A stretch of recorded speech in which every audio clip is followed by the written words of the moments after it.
প্রবাসীদের একটা জটিল রোগের নাম হলো সিফিলিস। সিফিলিস এত জঘন্য মারাত্মক একটা রোগ, এই রোগে একবার আক্রান্ত হলে এটা থেকে পুরোপুরিভাবে নিষ্পত্তি হওয়া অনেকটাই কঠিন একটা কাজ। ভালোভাবে সঠিক চিকিৎসা, সঠিক ওষুধ না নিলে এটা থেকে মুক্তি পাওয়া খুব কঠিন। মূলত যৌনবাহিত এই রোগটা প্রবাসীদের বেশি হয়, দেশিদের অবশ্যই বাংলাদেশেও বেশি হয়, তবে প্রবাসীদের একটা আতঙ্কের নাম। এর কারণ হলো একবার সিফিলিসে আক্রান্ত হলে তার জীবাণু তার শরীরে চলে যায় এবং তার যে টেস্ট আছে ভিডিআরএল টেস্ট, টিপিএইচ এর টেস্ট, এই টেস্টে পজিটিভ চলে আসে, যার কারণে সে মেডিকেল আনফিট হয়। এবং মেডিকেল আনফিট মানে বুঝতে পারছেন দেশের বাইরে থাকার সুযোগ থাকে না, সেক্ষেত্রে সে অবৈধ হয়ে যায় এবং তাকে দেশে ফিরতে হয়। তার মানে আর্থিকভাবে ক্ষতি, শারীরিকভাবে তো ভয়াবহ অবস্থা। সঠিক এবং সত্যিকারের চিকিৎসা না নিলে তার আস্তে আস্তে আপনার কি হবে, ওই রোগটা বাড়তে থাকবে এবং হার্টের সমস্যা থেকে শুরু করে মস্তিষ্ক পর্যন্ত ধরে গেলে তার মৃত্যু পর্যন্ত হয়ে যেতে পারে, মারা যাওয়ারও সম্ভাবনা রয়েছে এই সিফিলিস রোগে। এবং এই সিফিলিস রোগে যদি আক্রান্ত হন তাহলে কি হবে? প্রথম কথা হলো রোগটা কিন্তু হওয়ার পিছনে সাধারণত দুইটা কারণ থাকে। একটা হলো আপনার সিফিলিস আক্রান্ত কোনো পুরুষ অথবা মহিলার সাথে যদি শারীরিক সম্পর্ক করেন, আপনার সেক্স করেন, সেক্ষেত্রে কিন্তু আপনি এই সিফিলিসে আক্রান্ত হবেন। অথবা যদি সিফিলিস আক্রান্ত কোনো রোগের কাছ থেকে রক্ত নেন তাহলে কিন্তু আপনি এই রোগে আক্রান্ত হবেন।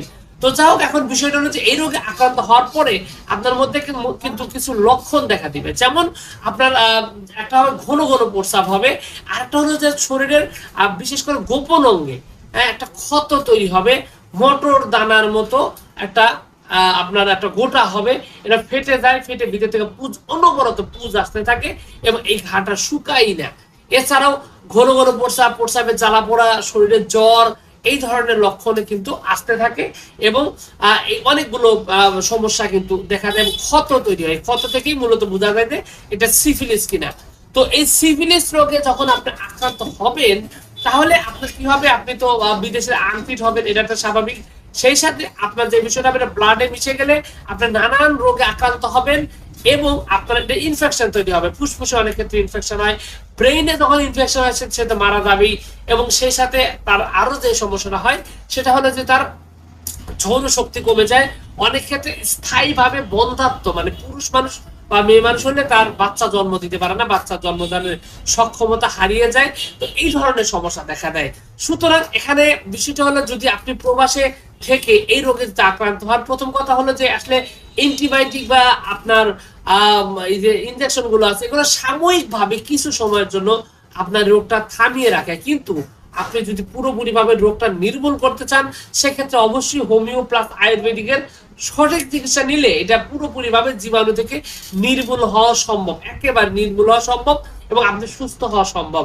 এবং সেখান থেকে এটা দ্রুত হোমিওপ্যাথিক চিকিৎসার মাধ্যমে সাধারণত দেখা যায় যে ওষুধ সেবনের প্রথম 1 সপ্তাহের মধ্যে রেজাল্ট আসে, কিন্তু পুরোপুরিভাবে সুস্থ হতে গেলে 2 থেকে 2.5 মাস পর্যন্ত লেগে যায়।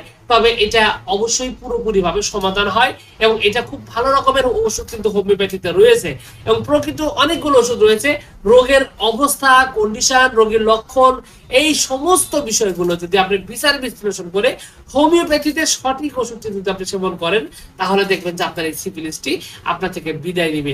অন্যথায় আপনার লাইফকে দুর্বিষহ করে দিবে এবং আপনি প্রবাসে থাকতে পারবেন না।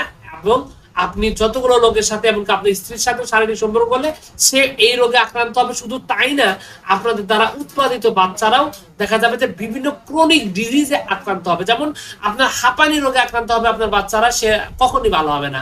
অথবা দেখা যাবে শরীর এমন চর্মরোগ হয়েছে কোনো অবস্থাতে ভালো হচ্ছে না।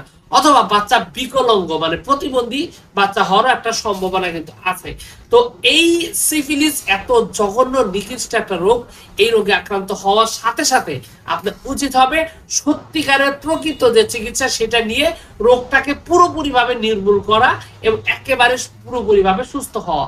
অন্যথায় আপনি নিজেও বিপদে পড়বেন, আপনার পরিবার, আপনার ভবিষ্যতের যারা প্রজন্ম রয়েছে তারাও ভয়াবহ বিপদে পড়তে যাবে। আর এই ক্ষেত্রে আমার কথা হলো বাইরে চেষ্টা করবেন এই ধরনের শারীরিক সম্পর্ক না করতে। যদি বাই চান্স করতেই হয় অবশ্যই কড়া প্রোটেকশন নেবেন, কন্ডোম ইউজ করবেন, অন্যথায় নিশ্চিত বিপদে পড়বেন। তো যা হোক, সবকিছু মিলে এইটুকু ছিল আজকের ভিডিও।